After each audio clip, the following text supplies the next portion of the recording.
अस्सलाम वालेकुम। आज का ड्रामा है जो रिव्यू के लिए ड्रामा के बारे में ज़्यादा बात नहीं मैं करूँगी, मुझे करैक्टर के हवाले से बारे में बात करना है। तो इसमें ड्रामा के ऊपर ओवरऑल ड्रामा के ऊपर अगर कमेंट करूँ तो अच्छा है।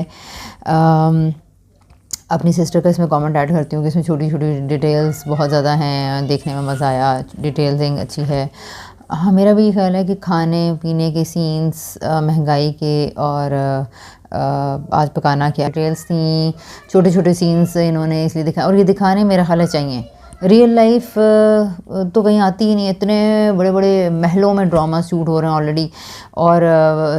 सारे के सारे बहुत ज़्यादा अपर क्लास और एलीट क्लास के ड्रामास यहाँ पे ज़्यादा होते हैं। उन आम जॉब्स तो कहीं नज़र ही नहीं आती। मेरा तो पता नहीं इस इंडस्ट्री के लोग कहीं सामने मिलें तो मैं ये कहना चाहूँगी कि भाई ये हमारे इर्द गिर्द तो इतने महलों वाले लोग नहीं हैं। प्लम्बर्स काम करते हैं, वर्कर्स काम करती हैं, हाउस हेल्पर्स हैं, उनकी ज़िंदगी में उनकी बेटियों के भी इसी तरह के किस्से और कहानियाँ हैं। और सैनिटरी वर्कर्स हैं, हॉस्पिटल में जॉब करते हैं, बैंक में जॉब कर रहा है, पोस्ट ऑफिस में जॉब कर रहा है, अखबार के दफ्तर में काम कर रहा है, पर्दे बनाने की फैक्ट्री में। और ये कहाँ हैं ये सारे लोग? कहाँ? इनकी कोई कहानियाँ नहीं होती, इनकी कोई स्टोरीज़ नहीं है। इनकी ज़िंदगियों में भी वही टर्न्स हैं। ये लोग भी लड़कियों को पसंद करते हैं, बड़े ये भी लड़कों को पसंद करते हैं, इनके यहाँ भी ये सब मामलात हो रहे होते हैं। लेकिन वो जो काशिफ निसार साहब के कुछ ड्रामाज हैं जो कि लोकल सेटिंग्स में बने हुए होते हैं, इस तरह के घरों और इस तरह के कमरों को दिखा देते हैं। बाकी तो ड्रामाज या फिर मैंने देखे नहीं होंगे, लेकिन सीरियसली ये बहुत ज़्यादती है कि आप सादा लाइफ इश्यूज़ भी जो है ना, जैसे मिसाल के तौर पर अब ये नूरजहाँ का ड्रामा के अंदर जो एक माँ का कंट्रोलिंग होना और अपने तीनों बच्चों को अपने इशारों पे आने की ख्वाहिश होना, कोई उस ख़ास माँ का मसला नहीं है, ये घर घर का मसला है। बहुत सारी माएँ अपनी तरबियत नहीं की होती और ऑफ कोर्स यहाँ पे तरबियत का कोई कॉन्सेप्ट ही नहीं है कि कोई हम सीखें समझें, काउंसलिंग लें, जानें, लेक्चर्स लें। कुरान तो हम सुनते हैं, कुरान ख़ानियाँ भी करते हैं, दर्स भी करते हैं, दर्सों में जाते भी हैं, लेकिन अपनी लाइफ से रिलेट नहीं करते हैं। तो और ड्रामाज में भी नहीं करते हैं। यानी अभी इस ड्रामे के अंदर भी शर्जीना के करैक्टर के अंदर बहुत सारी लड़कियाँ और बहुत सारी बहुएँ और मेजॉरिटी बहुएँ आई गेस शर्जीना से खुद को रिलेट कर रही होंगी। उनको लग रहा होगा कि उनकी सास ने ये ज़्यादतियाँ उनके साथ की, ठीक है की, लेकिन आप ये देखें कि बहुत सारी लड़कियां रुबाब उसके जैसे भी तो होंगी ना, यानी कि उतनी वो बिज़नेस वुमेन है, वो एलीट क्लास की है, तो लाजमी नहीं है कि वो करैक्टर ट्रेट्स आपके अंदर नहीं होंगी। वो करैक्टर ट्रेट्स यानी एक नॉर्मल सेटिंग में आप लोग आ जाएं तो एक लड़की कम पढ़ी लिखी है, एक बड़ी ज़्यादा पढ़ी लिखी है, एक थोड़े से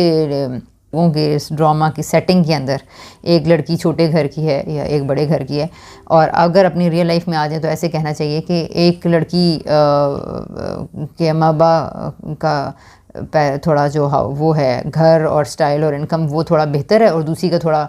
बहुत डाउन है, तो वहाँ पर भी वो लड़की इस पोजीशन में आ जाती है। जो रुबाब वाली हरकतें हैं वो सारे लग्जरीज़ और वो फ़ायदे वो उसको ससुराल से मिल रहे होते हैं। तो this is a very unfortunate thing जी जो इस ड्रामे के अंदर दिखाई गई है। तो इसके अंदर ये डिफरेंस था। और एक ही माँ का तो जितनी मदर्स देखती हैं ड्रामाज, मेरी उनसे ये रिक्वेस्ट होगी, और जितनी सासें ये ड्रामाज देखती हैं वो इस किरदार से, बुशरा अंसारी का जो किरदार है, इससे ये सबक सीखें कि आप लोग जब एक दो बहुओं के बीच में अपनी जो भी अपने जहन में दलीलें बनाई हुई हैं कि वो कमा के लाता है, ये लाता है, बेटा तो आपका ही है ना, वो तो लग ही नहीं रहा कि फातिमा उसका बेटा है। कहीं भी ये जो इस ड्रामे जो इसमें अनरियल है, बुशरा अंसारी का जो कैरेक्टर में जो मुझे माँ के कैरेक्टर में अनरियल बात लगी वो ये थी कि कहीं भी उन मुस्तफ़ा तो लगा ही नहीं, लगता है कि वाकई मतलब वो कहीं बचपन में उठाया था कहीं से, मतलब वो तो इस तरह का बेटा लग रहा है। तो उसके लिए माँ की कोई फीलिंग्स ही नहीं है, जो कि ऐसा नहीं होता रियल लाइफ में। कहीं ना कहीं माँओं को जिस बेटे को बहुत इग्नोर भी कर रही होती हैं, कहीं ना कहीं उसके लिए भी अच्छी सिंपैथी वाली फीलिंग्स आ जाती हैं, पर वो तो कंसिस्टेंट ही बुरी हैं उसके लिए। तो ये एक इसका वीक पॉइंट था। बाकी अगर माएँ देख रही हैं तो उनको ये सोचना चाहिए कि वो इस तरह देखें कि वो कहाँ कहाँ अपनी दो बहुओं में ज़्यादा डिफरेंस कर रही हैं, दो तीन बहुओं के अंदर। और फिर बाज़ औक़ात सबसे बड़ी बहू, दरमियान वाली बहू, छोटी बहू से छोटी बहू, जैसे जैसे लेवल्स गिरते जाते हैं, इसके अंदर भी बहुत सारे फ़र्क होते हैं। चलें इस बात में रियायत दे लें माओं को कि उनको पहले बेटे और दूसरे मतलब पता ही नहीं होता शुरू में, तो उनके साथ बड़ी ज़्यादतियाँ हो जाती हैं। लेकिन जब एक इंसान सीखने वाले हम लोगों की आजकल की माएँ अगर ड्रामे देखेंगी और अगर सीखेंगी, अगर ड्रामा सीखना है तो फिर वो और ख़ास तौर पे जो भी सिंगल मदर्स हैं, अब तक की सिंगल मदर्स हैं, और जो सिंगल मदर्स होने जा रही हैं, या फिर जो स्ट्रगलिंग मदर्स हैं जिनके हस्बैंड्स तो हैं लेकिन उनके हस्बैंड किसी का नशा करता है, किसी का क्या करता है, या घर को फैमिली को सपोर्ट नहीं करते हैं, तो इस तरह की सारी ख़वातीन को ये पहले से ज़हन में रखना चाहिए कि आप अपने बच्चों पर कब्ज़ा करने वाली माएँ बन जाएंगी। लिहाजा और आपके बच्चों में से जो बच्चा कमाएगा बेहतर होगा तो आप तरबियत नहीं करेंगे, तो आप इसी तरह के रवैये इख्तियार करेंगी। आज जिस करैक्टर को देख के आपको गुस्सा आ रहा है, हमारे अंदर वही चीज़ें आपके अंदर भी पैदा हो जाएंगी और इस तरह से। तो अपनी सास बनने की तरबियत करनी चाहिए, माँ बनने की, अच्छा शौहर बनने की, अच्छा भाई बनने की, ये सब चीज़ें सीखने की हैं। बिलीव मी, हम लोग मज़हब तो सीखने पे ध्यान देते हैं लेकिन अच्छा इंसान ही नहीं है यहाँ कोई। तो मज़हब तो अच्छे इंसान के लिए होता है, तो यहाँ पर बेसिकली अच्छा इंसान बनने के लिए आपको ये सारी चीज़ें सीखनी पड़ेंगी। अच्छा, अब आते हैं, ये तो ड्रामा के बारे में ओवरऑल एक पॉजिटिव थी कि छोटी छोटी डिटेल्स हैं, शॉपिंग उन्होंने की, वो नया फ्लैट, उफ बहुत गंदा था वो वो फ्लैट उन्होंने साफ़ करके अच्छा खासा बना लिया, ठीक है, सही है। आते हैं इसके अंदर वाकई में जो डिफरेंट हैं वो ये कि इसके अंदर इशू है जो कि बहुत सारे घरों का इशू है, एंड दैट इज़ सास ससुर। इसमें तो चले ससुर का नहीं है इस तरह से, लेकिन सास का है। वो ये है कि सास अम्मी का या ससुराल वालों का एक बेटे बहू के साथ कैसा रवैया होता है और दूसरे बेटे बहू के साथ कैसा रवैया होता है। जो डिस्पैरिटी बार बार नज़र आ रही है उधर ही, यानी कि आप एक बहू के लिए ख़ास तरह की चीज़ों को ठीक समझ रहे हैं, लेकिन साथ ही आप दूसरी बहू के बड़ी चीज़ों को कंडेम कर रहे हैं। ये डिस्पैरिटी समटाइम्स मदर्स में भी नज़र आती है कि अपनी बेटियां, बच्चे, अपने बेटे, अपने बेटों के बच्चे जिस तरह मर्ज़ी है खा लें, पी लें, स्टाइल बना कर लें, पिकनिक कर लें, स्टोरी वो कर लें, वो चीज़ अलग होती है, और साथ में चंद दूसरे लोगों के लिए वही चीज़ बिल्कुल और तरह से होती है। तो इसके अंदर जो एक चीज़ है वो माँ से थोड़ा डिफरेंट कर रही है, दैट इज़ के वही एक माँ एक बहू और बेटे के साथ कैसे रवैया करती है और दूसरे बहू और बेटे के साथ कैसे रवैया करती है। ये भी हमने अपनी आंखों से बहुत सारी जगहों पे देखा है, अपने ससुराल में, अपनी चीज़ों में, जगहों में नज़र आती हैं। आप बहुत सारे लोगों ने बहुत सारी तरह से फेस किया होता है। समटाइम्स बराबरी भी की जा रही हो अगर सास ससुर की तरफ से, तो उस वो भी इस तरह से कन्वेड नहीं होती कि किसी को कोई सही तरीके से पूरी तरह समझ सके, बहुएँ समझ सकें। एंड हुआ ये है कि इसके अंदर ये जो एक डिफरेंस तो ये था कि वो बेटा अमीर है, ये बेटा गरीब है। बाज़ औक़ात एक बेटे के ऊपर काफ़ी ज़्यादा बर्डन होता है, बाकी सारी फैमिली, ना सिर्फ दूसरे फैमिली मेम्बर्स का बल्कि फैमिली मेम्बर्स के भी आगे, यानी बहनों का, और बहनों की बड़ी ज़िम्मेदारी होती है, बहनों के बच्चों की होती है, छोटे भाइयों की होती है, छोटी बहनों की होती है। इस तरह के मसले मसाइल होते हैं, जैसे कि बिल्कुल दूसरे केस में जैसे कि शर्जीना के साथ हो रहा है। तो ये शर्जीना के पेरेंट्स कैसे हैं, कैसे नहीं हैं, अच्छे हैं, बहुत ठीक है, उनका बहुत अच्छा पेरेंटिंग स्टाइल नहीं है, बहुत अच्छा पेरेंटिंग स्टाइल नहीं है, ये मैं दोबारा कह रही हूँ। जो जनरल ओवरऑल बातें हैं वो पहले ख़त्म कर लेती हूँ, और वो क्या हैं, लेकिन शर्जीना के पेरेंट्स का जो सबसे बड़ी गलत बात थी ना, वो ये थी कि यार ये अपनी बेटी से चले मिलने जा रहे हैं, ठीक है, आपको अपनी बेटी का बड़ा दर्द हुआ, शुक्र है आप लोग चले गए। आपकी बेटी ने नहीं आप लोगों को आके किसी भी तरीके से वो नहीं कन्विंस कर सकी कि तुम रात रह के ससुराल में रहो, तो आप लोग चलें, आप लोग जा रहे हैं वहाँ पे मिलने के लिए, चलें ठीक है, आप लोग वहाँ पे इतना पैथेटिक हालात थे कि आप नहीं वहाँ पे रात जाके रह सकते थे। अब अगर उन्होंने आपकी मदद नहीं कबूल की, वो आपके साथ जाने को तैयार नहीं है, तो अब आप क्या यहाँ पर अपनी बेटी भी आपने डिसोन कर दी है। 5 मिनट भी नहीं आपने वहाँ गुजारा, अच्छा बेटा हम चलते हैं, तुम रहो इसी फ्लैट में और यहाँ पे धक्के खाओ और अपने चूहों में वक्त गुजारो, ये कोई जगह है रहने की? भाई आपको इतनी बुरी जगह लग रही है, अपनी बेटी तो आपकी वही है ना, हीरे जैसी, आपका फ़ख्र, उसके साथ तो बैठ के वक्त गुजारे ना। और रामीन साहिबा कहाँ थी इतनी, आप ही अगर पहले आपकी इतना काम आती हैं तो वो तो आती है ना, छोटी बहन का रामीन ही नाम है गैस, तो वो उसको भी नहीं आप लेकर आए। चलें ठीक है, आप कह रहे होंगे लोकेलिटी अच्छी नहीं है, सो कॉल्ड जो पेरेंट्स के फियर्स होते हैं, इस तरह की जगह पे बच्ची को नहीं लेकर जाना चाहिए। मैंने बाज़ पेरेंट्स को देखा है, वो अपनी छोटी बेटियों को तो बिल्कुल ही पता नहीं क्या समझ गए। छोटी बेटियाँ इंस्टा टिकटॉक पे सब फुल चल रहा होता है, सीन ऑन होता है, लेकिन वो पेरेंट्स की नज़र में इतनी छोटी बेटियाँ होती हैं कि वो उनको लाइफ के इंपॉर्टेंट इशूज़ में शामिल ही नहीं कर रहे होते। तो वो पता नहीं क्यों नहीं उसको वहाँ लेकर गए। अगर कोई मजबूरी थी दिखा दे, तो उसकी कोई ख्वाहिश भी नहीं दिखाई कि वो अपनी बहन फुप्पो के करते हुए चली गई थी। तो मतलब मुझे बहुत ज़्यादा दुख जिस बात का हुआ कि यार अगर वहाँ पे वाकई कोई असली बेटी होती मेरे जैसी, तो अम्मा जी घर मेरा गरीब है, छोटा है, आप तो बैठे ना, तो आप कुछ ना खाएं, साफ़ सुथरी चीज़ें खा रहे हैं। अपनी बेटी आपको नहीं पता कैसा पकाती है, खाती है, ठीक है, बाहर के समोसे अपना खाएं। वो लोग तो खैर बिरयानी मज़े ले लेके खा रहे थे अच्छा, तो बहरहाल ये ओवरऑल वो उसके भी किरदार में थोड़ी सी बात होनी चाहिए। वो पहले सुने काफ़ी बच्चे बता रहे थे कि काफ़ी वायरल हैं रुबाब अपने बालों के, डायलॉग उसका बहुत अच्छा था, डायलॉग्स वहाँ पर काफ़ी सारे। और ये बिल्कुल ठीक बात है कि ये जो बहुओं में और बेटों में फ़र्क करने वाले होते हैं ना पेरेंट्स, इनकी नाक वहाँ वाकई कहीं नहीं होती जब इन्होंने कोई फ़ायदा लेना होता है। तो जब फ़ायदा लेना होता है तो छोटे इनकी नज़र में बड़े हो जाते हैं, बड़े इनकी नज़र में छोटे हो जाते हैं। तो बाकी उस वक्त इनकी सेल्फ स्टीम कहाँ थी जिस वक्त ले रहे थे। खैर बाप का उसमें स्टांस क्लियर था कि वो नहीं चाहते थे वो इसके कल को फिर मुझे इसके एहसानात के नीचे दब के अपने स्टांस से हटना पड़ेगा। ये इसमें बड़ा एक सीखने का काम है। ये इससे पहले भी ये वाली बात हुई थी, उस ड्रामा में दिखाई थी उन्होंने, जैसे आपकी मर्ज़ी में, यानी बेटी आपकी मुश्किल में है और आपने जैसे ही बेटे का दामाद का एहसान लिया है, तो सारे ऐसे बदतमीज़ दामाद नहीं होते हैं, लेकिन ये है कि जैसे यानी यहाँ तो बेटा था तो बेटे भी सारे ऐसे नहीं होते हैं। तो आई मीन आप जब किसी का आपको लग रहा है ना कि आपकी पोजीशन ख़तरे में पड़ सकती है किसी जगह से फेवर्स लेने से, तो वहाँ या फिर आप इतने स्ट्रॉन्ग नहीं है कि आप अपनी ओपिनियन को वाज़े तौर पे फिर भी रख सकें या फिर वो एहसान वापस लौटा सकें, इन दैट केस आपको नहीं लेना चाहिए वो एहसान, वो फेवर किसी से भी नहीं लेनी चाहिए। अगर कल को वो चाहें कि आपकी मुँह से ज़ुबान काट ली जाए और आप बंद कर दें बोलना, तो फिर रहने दें, आप अपने फेवर्स अपने पास रखें। तो उन्होंने काफ़ी हद तक रेजिस्ट किया था, लेकिन वहाँ पर आके फिर वो कहते कि यार बेटा मैं तुम्हारी बात नहीं मान सकता, बहरहाल तुम्हें पैसे ऐसे ऐसे करके लौटा दूँगा। खैर ये नहीं हुआ और फिर वो चुप हो गए और बहुत सारी चीज़ें फिर ऐसी होती गई, सीरीज़ ऑफ इंसिडेंट्स ऐसे हुए उन लोगों के घर में जो अच्छे नहीं लग रहे थे, लेकिन वो बस अब एहसानात इतने ज़्यादा हो गए हैं कि वो बस हुए चले जा रहे हैं। और बाकी किरदारों के लिहाज से एक और बात जो मुझे कहना है वो ये है कि ये बात मैंने बहुत सारे ड्रामाज में देखी है कि औरत जो माँ होती है या सास होती है के रोल में बात हो रही है, तो वो समटाइम्स बड़ी टॉक्सिक होती है। अब ये टॉक्सिक है, लेकिन आप ये देखें कि ऐसी औरतों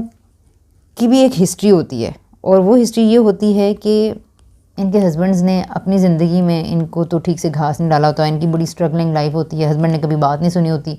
हस्बैंड ने कभी उसके दुख नहीं सही तरह सुने होते, कभी उसके एफर्ट्स को सही तरह से सराहा नहीं होता, उसके साथ गुफ्तगुएँ नहीं की होती, मामलात को डिस्कस नहीं किया होता, जिसकी वजह से उनके अंदर एक लावा पकता रहता है और फिर वो एक बुरी और जालिम सासों की सूरत में उनकी फ्रस्ट्रेशन निकलती है, और वो कभी बेटों की सहना पड़ता है सारा उनके अंदर का गुबार, और कभी फिर वो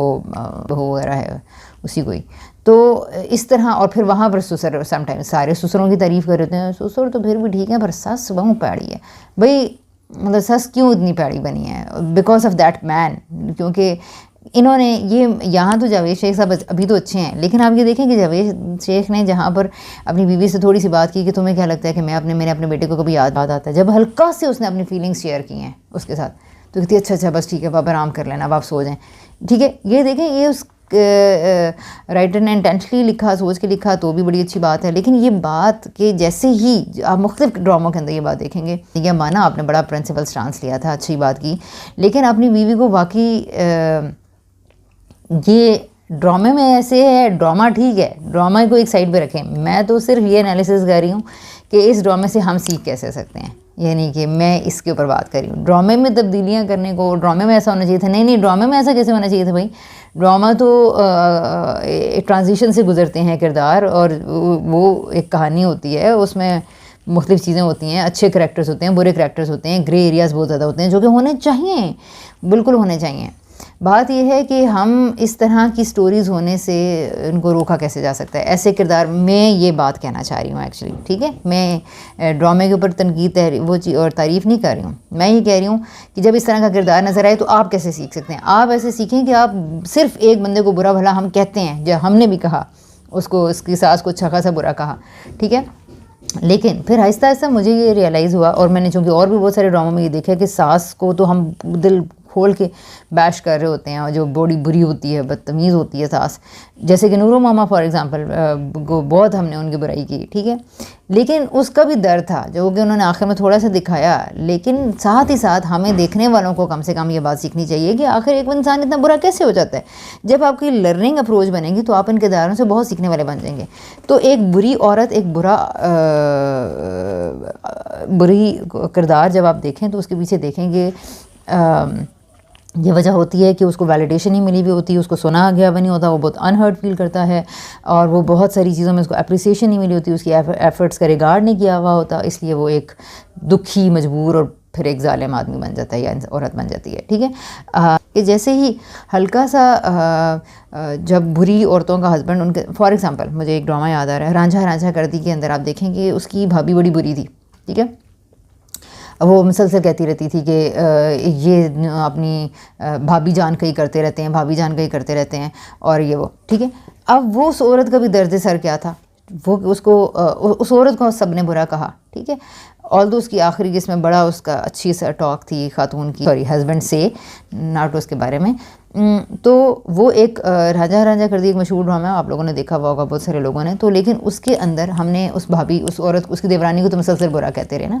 ठीक है, कहते रहे, ठीक है, लेकिन आप देखें जब जब उसके हस्बैंड ने उसको कॉन्फिडेंस में लेके थोड़ी बहुत बात बताई, वो औरत ठीक हो जाती थी, पॉजिटिव हो जाती थी, सही हो जाती थी। यानी इतने लंबे अरसे तक एक औरत को ये मैसेज दिया जा रहा है कि तुम जाहिल हो, तुम जाहिल औरत को क्या पता, तुम गंवार हो, तुम्हें वो हल्का सा कमेंट कर देती तो इसीलिए तुम गंवार को मैं कुछ बताता नहीं हूँ। अब एक मुसलसल साल से एक लड़की को रिजेक्शन मिल रही है और उसको मिस्टीरियस एक्टिविटीज़ हो रही हैं और उसको किसी डिसीजन के बारे में कुछ पता ही नहीं है। घर के हस्बैंड ऐसा नहीं करते क्या? बहुत सारे लोग, लड़के मर्द हजरात, अगर ये बीवियों के साथ करते हैं तो आप ये जहन में रखें कि आप फितने को जन्म दे रहे हैं, आपके घर में लड़ाइयाँ होंगी, आपके मुस्तकबिल में नस्लें लड़ेंगी, आपके घर में फसाद होगा ही होगा, क्योंकि आपके घर में खातून मेंटली स्टेबल ही नहीं है, मेंटल हेल्थ ही उसकी मुतासर हुई भी, आपने कभी कोई बात उससे डिस्कस नहीं की, कभी उसकी बातें ही नहीं सुनी है। और जब जब आप किसी अपनी बीवी को नहीं सुनेंगे, आपकी बीवी की फ्रस्ट्रेशन बच्चों पे निकलेगी, बहुओं पे निकलेगी, बेटों पे निकलेगी और इधर उधर के किरदारों पे और इधर उधर के लोगों पे निकलेगी। So this is very unfair. ये बात कि हम दूसरों को सुनते नहीं हैं, ये बात समझनी चाहिए। और जब माँ बच्चों को नहीं सुनती तो फिर भी यही सारा कुछ होता है। सो अब इसमें ये जो बात है इम्पॉर्टेंट कि जब जैसे ही शौहर बीवी को सुन लेता है तो वो थोड़ी सी बेहतर हो जाती है, लेकिन फिर जब नहीं सुनता, फिर जब वो अपना एक फ़ेक साइड उनके सामने रखते हैं या फिर एक स्ट्रॉन्ग कंपोज्ड साइड उनके सामने रख रहे होते हैं बीवियों के कि हम तो बड़े स्ट्रॉन्ग हैं और हम तो रोते नहीं, हम तो मर्द हैं, तो इस चक्कर में फिर औरतों से काफ़ी ज़्यादती हो जाती है, क्योंकि औरतें तो रोती भी हैं और बोलती भी हैं, बात भी करती हैं, सुनना भी चाहती हैं, सुनती भी हैं। तो अनफॉर्चुनेटली मर्दों की, बेटों की जैसे तरबियत की जा रही होती है, वहाँ ये सारी बातें जो मैंने भी जिक्र की हैं, ये तो उनके लिए उनकी मर्दानगी के ख़िलाफ़ होता है, तो फिर मसला हो जाता है काफ़ी सारा। एनीवेज़, और इसमें उनका देखें, उनके करैक्टर में कुछ अच्छी हैं वो बातें। उनके उसके पेरेंट्स जो है शर्जीना के पेरेंट्स आपस में डिस्कस कर रहे होते हैं चीज़ें, उसका एक दूसरे का रिगार्ड भी करते हैं, रिस्पेक्ट भी करते हैं। अलबत्ता वहाँ पर थोड़ा सा माँ का बड़ा ही डिफरेंट दिखाया है, ज़्यादा ही लॉजिकल हो जाती हैं, हालांकि माएँ थोड़ी इमोशनल होती हैं थोड़ी सी, ख़ास तौर पर ब्याही बेटी के बारे में। अच्छा ना हो बाद में बहुत ज़्यादा हो सकता है कि एक ऐसी स्ट्रॉन्ग माँ हो कि जिसने अपनी बेटी के बारे में वो इस तरह से ना सोचती हो कि मतलब ठीक है यार, मुझे इसका घर